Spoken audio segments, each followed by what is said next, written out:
You think you know Carl Jung's shadow, that convenient psychological box where you keep your anger, your shame, your secret desires. The modern self-help industry has sold you a tidy, manageable and frankly boring version of it.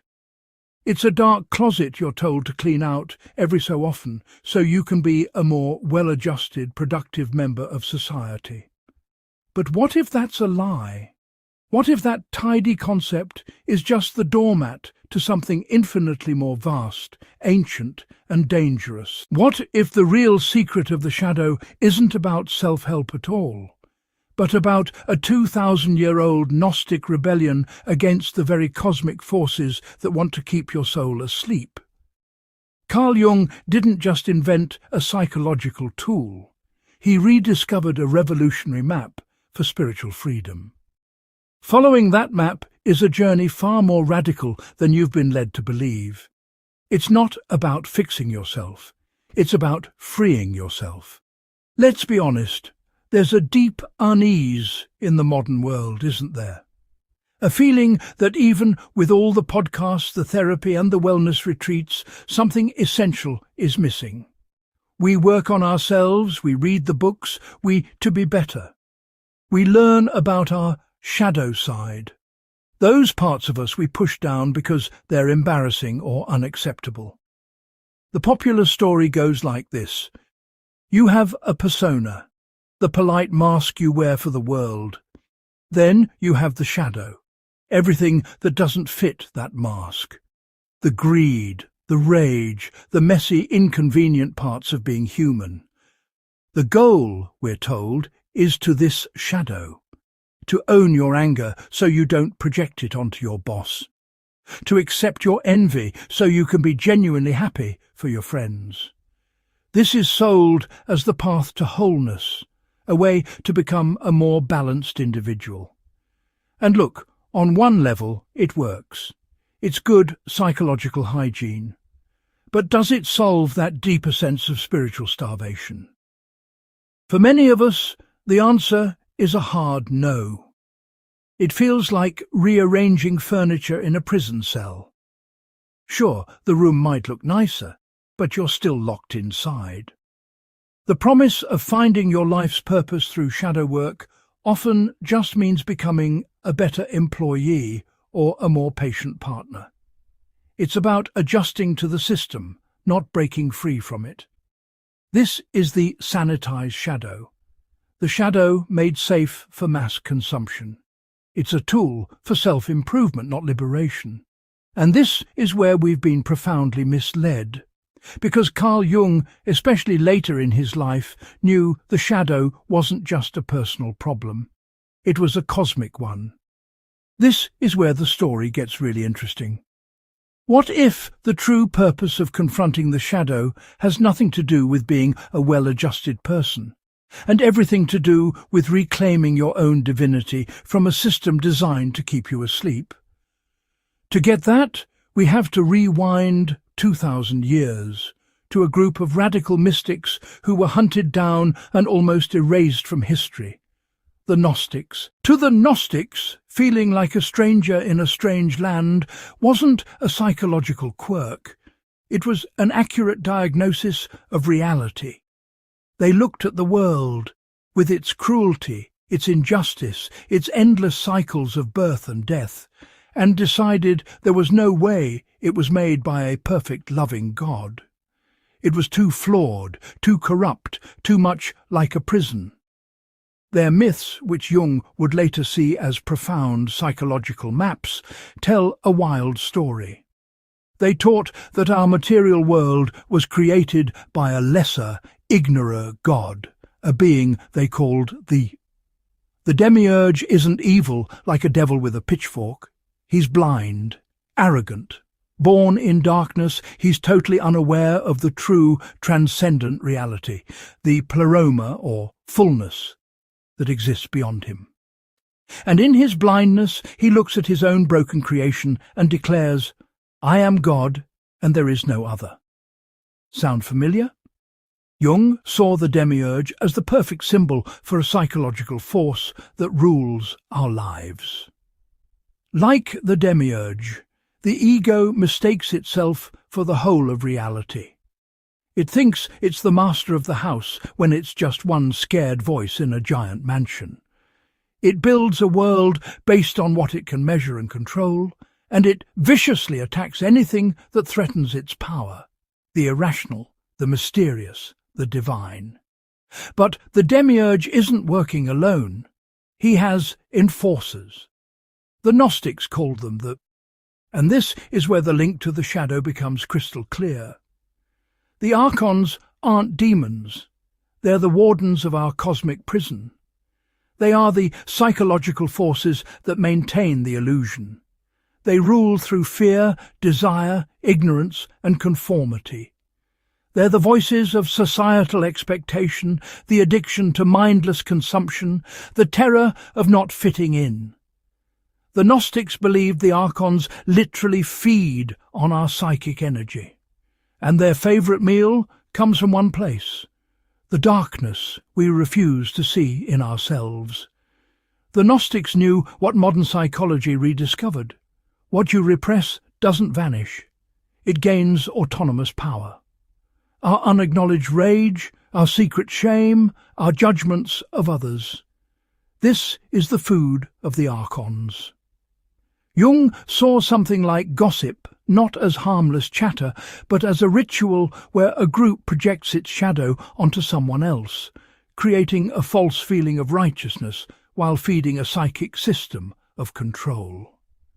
The Archons are, in effect, a kind of spiritual malware, programming us to stay compliant, predictable, and asleep.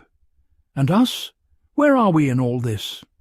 Trapped in this prison of flesh and illusion is a piece of the real, transcendent God. The Gnostics called it the Spirit. It is our true identity.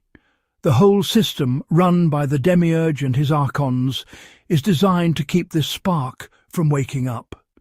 It keeps us identified with our bodies, our jobs, our thoughts, anything but our true divine self. For years, Carl Jung was haunted. He was a famous psychiatrist, Freud's chosen heir, but he felt an emptiness, a sense that the psychology of his time had no soul. In 1913, after his dramatic break with Freud, he began his confrontation with the unconscious, a terrifying years-long dive into his own psyche. The record of this journey is his legendary, and for decades secret. In the visions of the Jung met figures that weren't just personal, they were mythological. He talked with gods and demons. He was, without knowing it, exploring the same inner world the Gnostics had mapped 2 millennia before. He even wrote a strange little text called Channeling the Voice of the Gnostic Teacher Basilides, and speaking of a god beyond good and evil named Abraxas. Jung was discovering that these ancient heretical myths weren't superstitions. They were a symbolic language describing the human soul. The Gnostics, he realized, were the world's first depth psychologists. Then, in 1945, a discovery in the Egyptian desert changed everything. A farmer dug up a sealed jar holding a lost library of Gnostic texts, including the Gospel of Thomas. These were the very scriptures ordered to be destroyed by the early church. For Jung, reading these texts wasn't a shock, but a confirmation. Here, in the Gnostic's own words, was the map he had been redrawing from his own soul. He saw their myths of the Demiurge, the Archons, and the divine spark as a perfect metaphor for the ego's tyranny, the power of unconscious complexes, and the search for the hidden self. In fact, Jung was so captivated that one of these texts, acquired by the Jung Institute, was later named the Jung Codex in his honour. This discovery proved what Jung suspected. Gnosticism wasn't just a philosophy, it was a force spiritual liberation that had been buried for nearly 2,000 years. If this is resonating with you, That feeling that there's a deeper reality, that you're more than just your personality. Think about subscribing to continue this journey with us. We're building a community here dedicated to rediscovering these powerful transformative truths. Your journey is part of a much bigger story. This brings us back to the shadow, but now we see it in a completely new light. It's no longer a personal mess to clean up. The shadow is the secret back door the Archons use to stay in control. Remember, the Archons feed on denied energy. Every time you repress a negative feeling, every time you judge someone for a flaw you can't admit in yourself, you're playing their game. You're projecting your power outward, creating a world of good versus evil, light versus dark.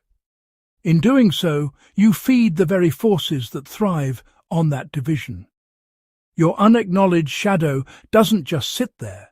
It becomes a splinter psyche, a kind of inner Archon that can hijack your consciousness, trapping you in cycles of anger, fear, and self-sabotage.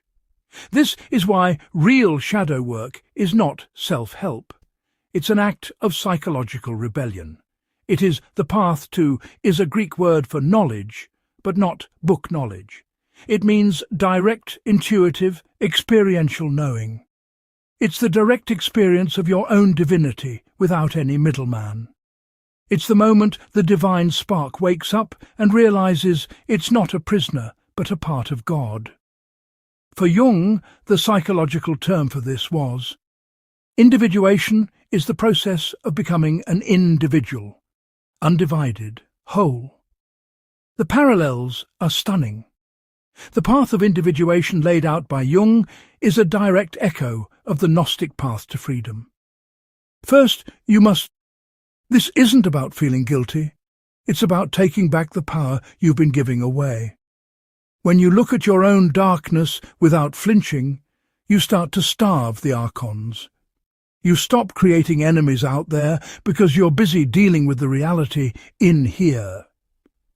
Next, Jung spoke of integrating the awe, the inner soul image. In Gnostic terms, this mirrors the rescue of Sophia, or wisdom, the divine feminine counterpart who fell into matter and must be redeemed. It's about uniting the opposites within you, healing the split that the Demiurge's world is built on.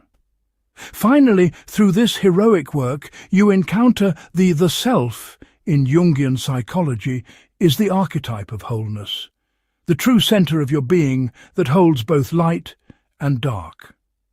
The self is the awakened divine spark. It is the Christ within. It is the shocking realization that you are not the small, scared ego being tossed around by fate, but the entire cosmos experiencing itself in a single point of consciousness. This is the radical secret. Integrating your shadow isn't about becoming a nicer person. It's an act of defiance against the psychological tyrant within.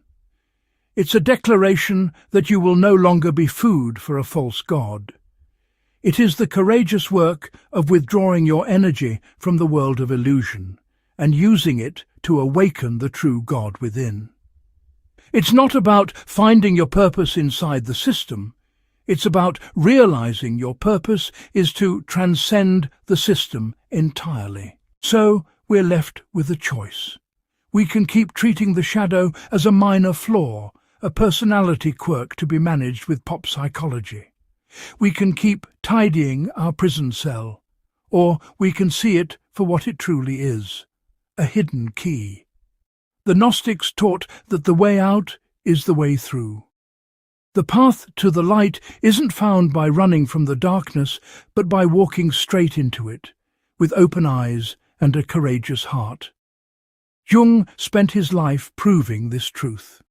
He showed us that the monsters in our unconscious aren't there to destroy us. They are the guardians of our own lost divinity, waiting for us to be brave enough to claim it. The next time you feel that pull of your own darkness, your rage, your grief, your shame. Ask yourself, is this just a flaw to be fixed? Or is it a doorway waiting to be unlocked that leads out of the prison and into the infinite freedom of your own awakened soul? The journey is yours alone, but we don't have to walk it in isolation. What does your shadow feel like to you? Is it a personal demon, or do you sense it's connected to something bigger? Share your thoughts and experiences in the comments. Let's shine a light on these hidden corners together. And if this message resonated, please like and subscribe for more explorations into the depths.